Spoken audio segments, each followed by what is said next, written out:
السلام علیکم دوستو، آج اتوار کا دن تھا اس لیے میں آرام سے سو رہا تھا، لیکن بدقسمتی سے میرے کزن نے آ کر مجھے جگایا اور کہا کہ آپ ابھی تک سو رہے ہو۔ میں نے کہا کیوں؟ کہنے لگا آپ کو پتہ نہیں آج ارحم اور حمید کی ختم القرآن ہے۔ تو میں نے بھی بنا سمے گواتے ہوئے دوڑنا شروع کیا اور کام پہ لگ گیا۔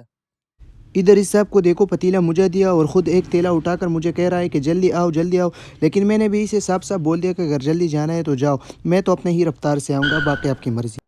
پکوان کو سب کچھ برابر کیا جو بھی اس نے لکھا تھا، اور کال کیا اور کہا کہ آپ کا کام جانے اور آپ جانے، میں تو اب صرف کھانا ہی کھاؤں گا۔ اس کے بعد چائے پراٹھے کے ساتھ ناشتہ کیا اطمینان کے ساتھ، بڑے مزے سے۔ اس کے بعد خود کو تیار کرنے میں لگ گیا۔ خود کو ریڈی کرنے کے بعد پکوان کے پاس جا کر جائزہ لیا اور پھر ادھر سے روانہ ہوا ہار وار لے کر مسجد کی طرف۔ مسجد میں پہنچ گئے تو مسجد میں بالکل بھی پاؤں لگانے کی جگہ نہیں تھی، جس کی وجہ یہ تھی کہ آج بہت سارے گھروں میں خوشی کا دن تھا، کیونکہ کسی کے بیٹے کا ختم القرآن تھا، کسی کے ناظرے کے ختم، کسی کے حفظ کے۔ آج ہر طرف خوشی کا دن تھا۔ دعا کے بعد ہار لے کر بچوں کے انتظار میں کھڑے تھے۔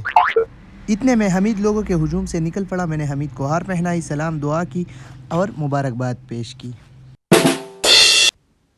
ارحم چونکہ باہر آیا تھا تو ارحم کے ساتھ ہم باہر ملے، اور پھر اس کے بعد ہم نے اس کے والدین کے ساتھ اس کے کچھ پکچر کھینچے۔ پکچر کھینچنے کے بعد ہم گھر کی طرف چل پڑے۔ پکوان نے سب کچھ ریڈی کیا تھا۔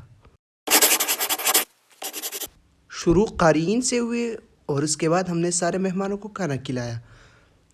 سارے مہمانوں کے کھانا کھانے کے بعد ہم خود کھانا کھانے بیٹھ گئے، اور جب ہم نے خود کھانا کھا لیا تو اس کے بعد ہم نے سامان سمیٹنا شروع کیا، سب کچھ صاف کر دیا۔